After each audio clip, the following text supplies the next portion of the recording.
Hey gang, what's going on? Welcome back here to another edition of The Fishing Teacher, and thanks a lot for checking out today's video. Much appreciated. Today we're going to be giving tips and advice on how to fish shallow bank grass.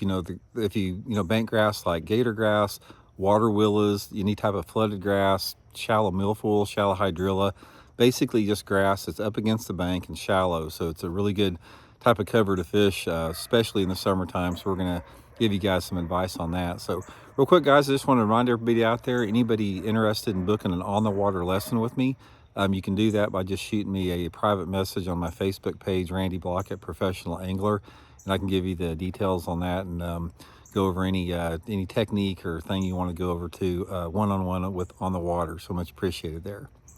Okay, guys, bank grass, man, one of my favorite type of covers to fish. It's probably, I'm going to say bank grass is probably one of the top covers for fish, period, because one of the reasons it's so good along the bank is it holds so many different types of food for the fish, because you've got minnows that live in that bank grass, you got shad that live on it, you got a lot of crawdads that live in that shallow grass, you have a lot of insects and little crustaceans that the perch feed on. You got perch, living in the grass.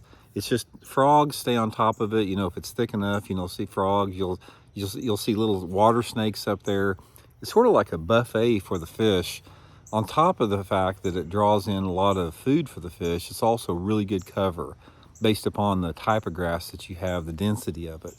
So primarily you got, I'll just try to think off the top of my head, a lot of different grass you got around the country. You have the things called the water willows. Like if you guys in Alabama, there's a lot of water willows down there. If you're in Arkansas, you got this stuff called gator grass, which is real viney grass.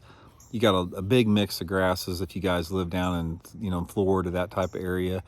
Up north or in some of the TVA lakes, you got shallow milfoil and maybe some shallow hydrilla. So there's just a different mix of that. So primarily what I want to talk about today, as far as how to fish it in the summer months, grass that is in less than, say, 3 or 4 feet of water, that's usually topped out on the surface. Now, a lot of this depends on a couple different factors. Depends on the water clarity and the time of the day. Regardless of the water clarity that you have, probably one of the best ways to catch them in shallow grass is under low light conditions, anytime there's shade on the grass, early in the morning, late in the evening, fishing some type of a moving bait along the edges of it.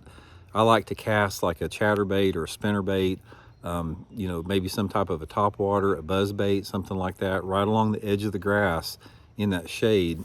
That's a really good way to catch them. Doesn't matter if the water visibility is 12 inches or 3 or 4 foot clarity. It's a really good way to catch them. You'll find the fish, they'll be on the edge of the grass during those low light conditions, rainy conditions, all summer long. Now, once the sun gets up, and you start losing your shade, the techniques that you use to fish bank grass that are dependent upon a couple different things. It's depending upon the type of the grass and the density of the grass and the water clarity of the grass.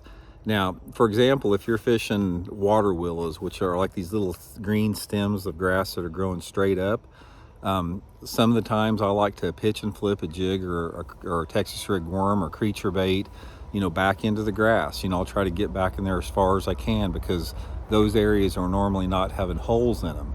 But if you're on a type of vegetation that has actually holes, which could be like gator grass or some type of milfoil or hydrilla, that is when you have to focus on hitting those smaller holes, and you're making a short pitch and flip into those holes, again with a jig or a creature bait or something along those lines. Now, sometimes if it's set up right for it, say for example, if it's not too thick, you can take like some type of a frog or a buzz frog or a horny toad or something like that, and you can throw it way back up in there and catch them coming through the thicker part of it. But really, the techniques that you use when you're fishing bank grass, it depends on how far the grass grows back towards the bank from the edge, because sometimes the grass will only be 3 or 4 feet from the edge of the bank, growing 3 or 4 feet out, and sometimes it can be 50 feet. So a lot of that just depends on how far it grows out, how much water depth is underneath the grass, in the middle of the grass, and on the outside edge.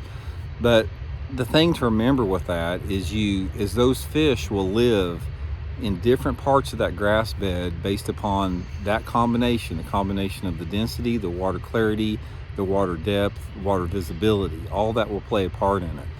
But like I said, there's a lot of different type of baits that will work in it. Obviously, if you're going to penetrate, if you're going to get back in it, you've got to fish some more weedless type of stuff.